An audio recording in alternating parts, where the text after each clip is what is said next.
मी साक्षी. माझं वय 28. मुंबईतल्या एका छोट्या फ्लॅटमध्ये मी एकटीच राहते.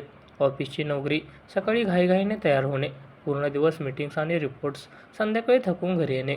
घरी येऊन स्वयंपाक करायची इच्छा होत नाही. बहुतेक दिवशी मी ऑर्डर करून खाते. आजही तसाच दिवस होता. ऑफिसमध्ये बॉसने खूप काम दिले होते. डोके दुखत होते. घरी आल्यावर फ्रेश होऊन सोफ्यावर बसले. टी व्ही चालू केला, पण काही बघायची इच्छा नव्हती. पोटात भूक होती, पण स्वयंपाक करायची तयारी नव्हती. मोबाईल उचलला आणि स्विगी उघडले. आज चिकन बिर्याणी आणि एक कोल्ड्रिंक्स ऑर्डर केली. ऑर्डर प्लेस केल्यावर थोडा वेळ मोबाईल स्क्रोल करत बसले. मनात विचार येत होता, आयुष्य नेहमीच असे एकसुरी चालले आहे. मैत्रिणी सगळ्या लग्न झालेल्या, त्यांचे स्वतःचे संसार, आई-वडील पुण्याला, इथे कुणी नाही ज्याच्याशी मन मोकळे करता येईल. कधी कधी एकटेपणा खूप जाणवतो. अर्धा तास झाला. दरवाजाची बेल वाजली. मी उठले. दाराकडे गेले. डोअर पिळी उघडली. समोर एक तरुण उभा होता. उंच सडपातळ श्रेयष्टी, काळा टी शर्ट आणि जीन्स. केस थोडे अस्ताव्यस्त, पण चेहरा देखणा. डोळे थकलेले दिसत होते, पण त्यात एक हसू होतं. हातात इन्सुलेटेड बॅग. मॅडम, तुमची ऑर्डर, तो म्हणाला. आवाज मऊ आणि सौम्य होता. मी बिल चेक केलं. नाव होते रोहन. मी पैसे काढताना त्याच्याकडे बघितले. घामाने त्याचा टी शर्ट थोडा ओला झाला होता. बाहेर उकाडा खूप आहे. आत ये की. पाणी देऊ का? मी अचानक विचारले. स्वतःलाच आश्चर्य वाटले. मी कधीही डिलिव्हरी बॉयला आत बोलवलं नाही, पण आज काहीतरी वेगळे वाटले.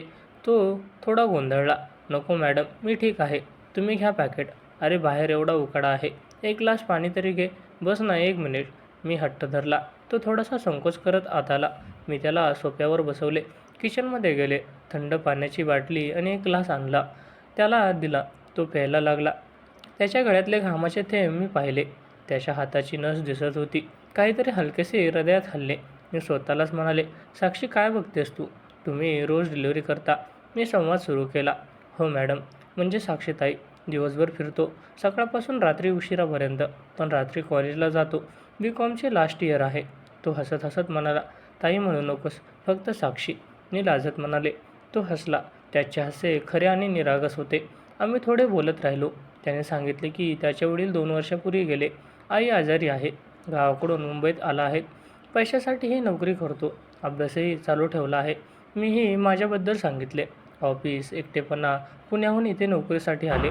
तो बोलताना त्याच्या डोळ्यात एक जबाबदारी दिसत होती. मी त्याला बिर्याणीचा एक बॉक्स देऊ केला. घे, चाखून बघ, खूप चांगली आहे. नको साक्षी, ही तुमची ऑर्डर आहे. तो म्हणाला. अरे थोडासा तरी घे, मी एकटीच खाणार आहे. मी आग्रह केला. त्याने थोडी घेतली. मी दोघेही हसत बोलत होतो. त्याचे बोलणे ऐकताना मला बरं वाटत होतं. किती दिवसांनी कुणाशी मनमोकळे बोलायला मिळाले. तो जाण्यासाठी उठला. थँक्यू साक्षी, उद्या भेटू, तो म्हणाला. दार बंद करताना मी खिडकीतून त्याला स्कूटरवर बसून जाताना पाहिले. त्याची पाठ, त्याची चाल, मनात काहीतरी वेगळे घोळत होते. मी स्वतःलाच विचारले, काय चाललंय साक्षी? तो तर तुझ्यापेक्षा लहान दिसतोय. पण मन हसले. काय फरक पडतो? छान वाटलं ना? रात्री जेवण करताना त्याचा चेहरा वारंवार डोळ्यासमोर येत होता. त्याचे हसणे, त्याचे बोलणे, त्याची थकलेली पण आशेने भरलेली नजर. झोपताना देखील मन शांत नव्हते. उद्या पुन्हा ऑर्डर करू का, असा विचार येत होता. दुसऱ्या दिवशी ऑफिसमधून घरी येताना मी जाणून-बुजून पुन्हा स्विगी उघडले. यावेळी पास्ता आणि आईस्क्रीम ऑर्डर केले. मनात एक हलकीशी उत्सुकता होती. तो येईल का? आणि यावेळी काय बोलू? दार वाजले. मी दार उघडले. रोहन पुन्हा समोर उभा होता. यावेळी मी थोडे कपडे चांगले घातले होते. एक नाईस टॉप आणि कम्फर्टेबल जीन्स. त्याने पाहताच हसून म्हटले, आजही मी चालोय. मी हसले. हो, आजही तूच. आत ये. तो आत आला. मी चहा बनवला. आम्ही किचनमध्ये उभे राहून बोलत होतो. चहा देताना माझा हात त्याच्या हाताला हळू स्पर्शला. क्षणभर दोघेही गप्प झालो. त्याने नजर काढली नाही. माझ्या मनात एक हलकीशी लहर उडली. तुम्ही, म्हणजे तू खूप एकटी वाटतेस, तो हळूवाजात म्हणाला. हो खूप, पण आज तुझ्याशी बोलल्यावर बरं वाटतंय, मी प्रामाणिकपणे म्हणाले. तो थोडा वेळ थांबला. आम्ही आणखी बोलत राहिलो.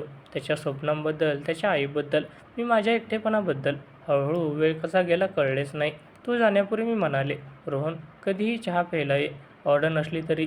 तो हसला आणि म्हणाला, नक्की येईल साक्षी. दार बंद झाल्यावर मी सोफ्यावर बसले. हृदय धडधडत होते. मनात एक नवीन भावना जागी झाली होती. हळूहळू अनपेक्षितपणे एक आकर्षण, एक आशा निर्माण होत होती. दुसऱ्या दिवशी ऑफिसमध्ये बसूनही माझे मन घरीच होते. रोहनचा चेहरा, त्याचे हसणे, त्याचा मऊ आवाज वारंवार आठवत होता. साक्षी, तू काय करतेस? मी स्वतःला विचारले, पण मनात एक हलकीशी उत्सुकता होती. घरी येताच मी स्विगी उघडले. यावेळी काहीतरी नवीन वेगळे ऑर्डर केले. व्हेज पुलाव आणि दही. ऑर्डर केल्यावर मी कपडे बदलले. एक सुंदर पण सोपा टॉप आणि जीन्स घातली. केस व्यवस्थित केले. स्वतःलाच हसू आले. काय चाललंय तुझ्या डोक्यात? अर्ध्या तासाने बेल वाजली. दार उघडले तर रोहन समोर होता. आज त्याचा चेहरा थोडा ताजा दिसत होता. साक्षी, आजही मीच. तो हसत म्हणाला, ये आत. आज काय ऑर्डर केलीस बघ? मी हसून म्हणाले. तो आत आला. पॅकेट सोफ्याजवळ ठेवले. मी चहा बनवायला किचनमध्ये गेलो. तो मागे आला. मी मदत करू का? नको बस, तू थकलेला असशील, मी म्हणाले. पण तो तरीही उभा राहिला. आम्ही दोघे किचनमध्ये उभे होतो. चहा बनवताना मी त्याच्याकडे बघत होते. त्याचे हात मजबूत दिसत होते. त्याने एकदा माझ्या हाताकडे बघितले आणि हसला. चहा घेऊन आम्ही सोफ्यावर बसलो. यावेळी बोलणे जास्त सहज झाले. त्याने सांगितले की त्याची आई काल रात्री तापाने आजारी होती. तिला रात्रभर झोप लागली नाही. मला ऐकताना मनात काळजी वाटली. तू एकटाच सगळे सांभाळतोस, खूप अवघड असणार, मी म्हणाले. हो साक्षी, पण काय करणार, आईसाठी सगळे करायचे, तो शांतपणे म्हणाला. त्याच्या डोळ्यात एक जबाबदारी आणि एकटेपणा दिसला. मी त्याच्या खांद्यावर हात ठेवला. तू खूप चांगला आहेस रोहन. तो माझ्याकडे बघून हसला. त्या हास्यात काहीतरी वेगळे होते. आम्ही बोलत बोलत वेळ कसा गेला कळलेच नाही. त्याने मला त्याच्या गावाकडच्या आठवणी सांगितल्या. मी माझ्या कॉलेजच्या लाईफबद्दल सांगितले. हसत हसत आम्ही दोघेही आरामात बसलो होतो. तो जाण्यापूर्वी मी म्हणाले, उद्या येशील का? मी काहीतरी बनवते. त्याने थोडं आश्चर्याने बघितले. साक्षी, तुला त्रास होईल. नाही, त्रास नाही होणार. तू येणार का? मी आग्रह केला. हो येईल, तो हसून म्हणाला आणि गेला. त्यानंतर तो यायला लागला. कधीकधी मी ऑर्डर करायचे, कधी फक्त चहा प्यायला ये म्हणून बोलवायचे. तो यायचा. आमचे बोलणे हळूहळू खोल होत चालले. एके दिवशी पाऊस पडत होता. तो भिजून आला. केस पाण्याने भिजलेले, टी शर्ट चिकटलेला. अरे देवा, भिजलास की, मी घाबरून म्हणाले. मी टावेल आणला आणि त्याचे केस पुसायला लागले. त्याच्या केसात बोट फिरवताना माझा हात थरथरले. तो शांत उभा होता. त्याची नजर माझ्या चेहऱ्यावर होती. साक्षी, तू खूप काळजी घेतेस, तो हळू आवाजात म्हणाला. तुला बघून वाईट वाटते, मी लाजत म्हणाले. त्याने माझा हात हळूच धरला. आम्ही एकमेकांकडे बघत राहिलो. हृदय जोरजोरात धडधडत होते. त्याने मला हळूच मिठी मारली. मीही त्याच्या छातीवर डोके टेकवले. पावसाचा आवाज आणि आमचे श्वास सगळं जादुई वाटत होते. हे बरोबर आहे का, असा विचार मनात आला. पण त्या क्षणी छान वाटत होते. त्यानंतर आमचे भेटणे रोजचे झाले. तो ऑफिस सुटल्यावर यायचा. मी त्यासाठी वाट बघायचे. एकदा मी त्याला माझ्या आवडीप्रमाणे गाण्याची प्लेलिस्ट दाखवले. आम्ही एकत्र ऐकत होतो. तो माझ्या शेजारी बसला होता. त्याचा हात माझ्या हाताजवळ होता. मी हळूच त्याच्या हातात बोटं गुंतवली. तो काहीच बोलला नाही, फक्त हात घट्ट धरला. रोहन, तुझ्याशी बोलल्यावर मला बरं वाटतं, एकटेपणा जाणवत नाही, मी कुजबुजले. मलाही साक्षी, तू माझ्यासाठी खूप खास आहेस, तो म्हणाला. त्याच्या आवाजात एक गोड भावना होती. एके दिवशी आम्ही एकत्र जेवत होतो. मी स्वयंपाक केला होता. तो खूप कौतुकाने खात होता. तुझा हात खूप चांगला आहे, तो म्हणाला. मी हसले. जेवण झाल्यावर आम्ही सोफ्यावर बसलो. मी एक चित्रपट लावला. त्याने हळूच माझ्या खांद्यावर हात ठेवला. मी त्याच्याजवळ सरकले. त्याच्या छातीवर डोके ठेवले. त्याच्या हृदयाचा आवाज ऐकत राहिले. त्याने माझे केस कुरवाळले. त्या स्पर्शाने शरीरात एक गोडी शहारे आली. मनात विचार येत होता, हा मुलगा माझ्यापेक्षा लहान आहे, आयुष्य वेगळे आहे, पण त्याच्याशी जे वाटते ते कधीच कुणाशी वाटले नव्हते. हळूहळू आकर्षण वाढत चालले होते. प्रेम नव्हते अजून, पण एक गहन ओढ होती. काळजी, आकर्षण आणि भावनिक जवळीक. तू जायच्या वेळी मी त्याला घट्ट मिठी मारली. उद्या लवकर ये. नक्की येईन, तू माझी वाट बघ, तो हसून म्हणाला. दार बंद झाल्यावर मी खिडकीत उभी राहिले. त्याची स्कूटर दूर जाताना बघत राहिले. मन शांत आणि आनंद होते. रोहन माझ्या आयुष्यात हळूहळू रंग भरत होता. रोहन यायला लागल्यापासून माझे दिवस बदलले होते. ऑफिसमध्ये बसूनही मी घड्याळाकडे बघत राहायचे. आज तो केव्हा येईल, असा विचार मनात घोळत राहायचा. त्याच्या येण्याची वाट बघणे हा माझा नवीन आवडता वेळ झाला होता. आमचे बोलणे, हसणे, एकमेकांकडे बघणे, हळूहळू सगळे खोल होत चालले होते. एके दिवशी ऑफिस सुटल्यावर मी घरी आले. मी स्वयंपाक करून ठेवला होता. त्याला आवडणारे पनीर आणि चपाती. बेल वाजली. दार उघडले तर रोहन समोर उभा होता. आज त्याच्या चेहऱ्यावर थकवा जास्त दिसत होता. काय झालं, आज खूप थकलास वाटतं, मी काळजीने विचारले. कॉलेजचं असाइनमेंट होतं, त्यात रात्रभर बसलो, पण तुझ्याकडे यायचे होते म्हणून आलो, तो हसत म्हणाला. त्याचे हे वाक्य ऐकून माझ्या हृदयात गोड वाटले. मी त्याला आत घेतले. हात धरून सोफ्यावर बसवले. थोडा आराम कर, मी चहा आणते. चहा घेऊन आले तेव्हा तो माझ्याजवळ बसला. आम्ही एकत्र चहा पीत बोलत होतो. त्याने माझ्या हातात आपला हात घातला. साक्षी, तुझ्यासोबत बसल्यावर सगळा थकवा नाहीसा होतो, तू मला शांती देतेस, तो हळू आवाजात म्हणाला. मी त्याच्या डोळ्यात बघितले. रोहन, मलाही खूप बरं वाटते. किती दिवस एकटे होते, पण आता तू आलास की सगळे जग सुंदर वाटते. तो माझ्याजवळ सरकला. त्याने माझ्या केसात बोट फिरवली. मी त्याच्या छातीवर डोके टेकवले. त्याचा हृदयाचा आवाज ऐकत राहिले. धड धड धड. आमचे श्वास एकत्र होत होते. त्याने हळूच माझ्या कपाळावर ओठ टेकवले. त्या स्पर्शाने माझे संपूर्ण शरीर शहारले. रोहन, मी कुजबुजले. मी तुला खूप आवडतो का साक्षी? त्याने विचारले. हो खूप. तुझ्याशिवाय आता काहीतरी कमी वाटते, मी प्रामाणिकपणे म्हणाले. त्याने माझे गाल हाताने कुरवाळले. आमची नजर एकमेकांशी टक्करली. त्याचे ओठ हळूहळू माझ्या ओठांकडे आले. पहिली किस अतिशय हळू आणि भावनिक होती. जणू आम्ही एकमेकांना प्रथमच खरोखर जाणून घेत होतो. ती किस गहन झाली. माझे हात त्याच्या पाठीवर गेले. त्याने मला घट्ट मिठीत घेतले. आम्ही एकमेकांमध्ये हरवून गेलो. शब्द नव्हते, फक्त भावना होती. त्याच्या स्पर्शात काळजी होती, प्रेम होतं, एक ओढ होती. मी त्याला पूर्णपणे स्वीकारले. आम्ही सोफ्यावरून उठून बेडरूममध्ये गेलो. त्या रात्री आम्ही एकमेकांना जवळ केले. त्याने मला जणू पुजले. प्रेमाने भरलेल्या स्पर्शांनी मला कवटाळले. प्रत्येक स्पर्श, प्रत्येक किस, प्रत्येक घट्ट मिठी, सगळे भावनिक आणि गहन होते. मला खूप तृप्ती वाटली. फक्त शरीराने नव्हे तर मनाने, हृदयाने. मी त्याच्याकडे पूर्णपणे विलीन झाले. रात्री आम्ही एकमेकांच्या कुशीत झोपलो. त्याने मला घट्ट धरले होते. साक्षी, तू माझी आहेस. मी तुला कधी सोडणार नाही. तो कुजबुजला. मीही तुझीच आहे रोहन. तू मला पूर्ण केलेस. मी त्याच्या छातीवर डोके ठेवून म्हणाले. मनात विचार येत होता. हा मुलगा माझ्यापेक्षा लहान आहे. आयुष्य वेगळे आहे, पण प्रेमात काही फरक पडत नाही. त्याच्याबरोबर मी सुरक्षित, प्रेमळ आणि तृप्त वाटते. सकाळी तो जायला निघाला तेव्हा मी त्याला घट्ट धरले. जाऊ नकोस, अजून थोडा वेळ थांब ना. तो हसला. मला कामाला जायला लागेल, पण संध्याकाळी येईन. तू माझी वाट बघ. त्याने माझ्या कपाळावर किस केली आणि गेला. त्यानंतर आमचे नाते अधिक गहन झाले. तो रोज यायचा.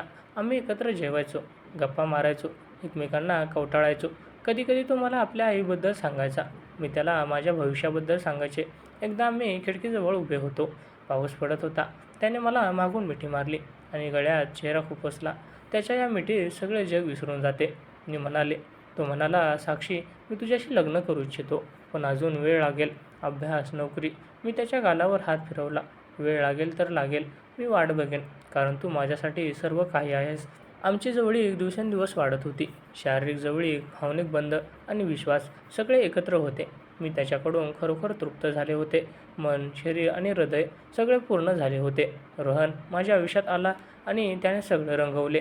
रोहन माझ्या आयुष्यात आल्यापासून सगळे काही बदलले होते. आता सकाळी उठल्यावर पहिला विचार त्याचाच यायचा. ऑफिसमध्ये काम करताना त्याचेच मेसेज यायचे. साक्षी, जेवलास का? काळजी घे. आणि माझ्या चेहऱ्यावर आपोआप हास्य यायचे. आमचे नाते आता फक्त भेटीपुरते मर्यादित नव्हते. ते खोल, भावनिक आणि पूर्ण झाले होते. एके दिवशी संध्याकाळी तो लवकर आला. मी दार उघडले तेव्हा त्याने मला लगेच घट्ट मिठी मारली. आज मी खूप आनंदी आहे साक्षी. कॉलेजचा एक असाइनमेंट पूर्ण झाला. तो खूप उत्साहाने म्हणाला.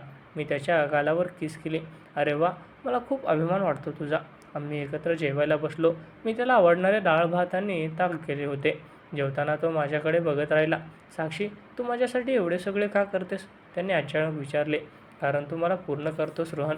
तुझ्याशिवाय माझे आयुष्य रिकामे होते. मी त्याच्या हातावर हात ठेवून म्हणाले. जेवण झाल्यावर आम्ही बाल्कनीत उभे राहिलो. हवेत गारवा होता. त्याने मला मागून मिठी मारली. त्याचे हात माझ्या पोटाभोवती गुंफले गेले. मी त्याच्या छातीवर डोके टेकवले. हे क्षण मला खूप मौल्यवान वाटतात. मी कुजबुजले. तो माझ्या केसात नाक खुपसत म्हणाला. मलाही. तुझ्या या मिठीत मी सगळे जग विसरतो. तू माझी शांती आहेस, माझी शक्ती आहेस. आम्ही असेच बरा वेळ उभे होतो. बोलणे कमी, भावना जास्त. त्याने मला फिरवले आणि हळूच ओठांवर किस केली. ती किस प्रेमाने भरलेली होती. माझ्या डोळ्यात अश्रू आले. रोहन, तू मला इतके प्रेम देतोस की मी कधीच एकटी पडणार नाही असं वाटतं. त्यानंतर आमचे दिवस एकत्रित गेले. तो अभ्यासासाठी माझ्या फ्लॅटमध्ये बसायचा. मी त्याला चहा, स्नॅक देत बसायचे. कधीकधी मी त्याला शिकवायचे. तो मला ऑफिसची गोष्ट सांगायचा. आम्ही एकमेकांच्या छोट्या छोट्या काळज्या घ्यायचो. एकदा मला ताप आला. ऑफिसमधून घरी आले तेव्हा मी अशक्त होते. रोहन आला आणि मला बघताच घाबरला. साक्षी, तू झोप, मी औषध आणतो आणि खिचडी बनवतो. त्याने मला बेडवर झोपवले. कपाळावर हात ठेवला. औषध दिले आणि स्वयंपाक केला. त्याच्या काळजीने मला रडू आले. तू माझ्यासाठी एवढं करतोस? मी म्हणाले. तू माझी आहेस साक्षी. तुझी काळजी घेणे माझे कर्तव्य आहे. तो म्हणाला आणि मला घट्ट धरून बसला. त्या रात्री तो माझ्या शेजारी झोपला. त्याच्या कुशीत मी पूर्ण सुरक्षित वाटले. त्याच्या स्पर्शात प्रेम, काळजी आणि पूर्णता होती. आम्ही एकमेकांना जवळ केले. हळू, प्रेमळ आणि भावनिकरित्या. प्रत्येक स्पर्श, प्रत्येक किस आणि प्रत्येक मिठी आम्हाला एकमेकांशी अदक जोडत होती. मी त्याच्याकडून खरोखर तृप्त झाले. मन, शरीर आणि आत्मा सगळे पूर्ण झाले होते. दुसऱ्या दिवशी सकाळी तो म्हणाला, साक्षी, मी तुझ्याशी लग्न करू इच्छितो. आईला सांगितले आहे, ती तयार आहे. पण अजून थोडा वेळ लागेल. मी नोकरी स्थिर करतो, अभ्यास पूर्ण करतो. त्याचे डोळे आशेने भरले होते.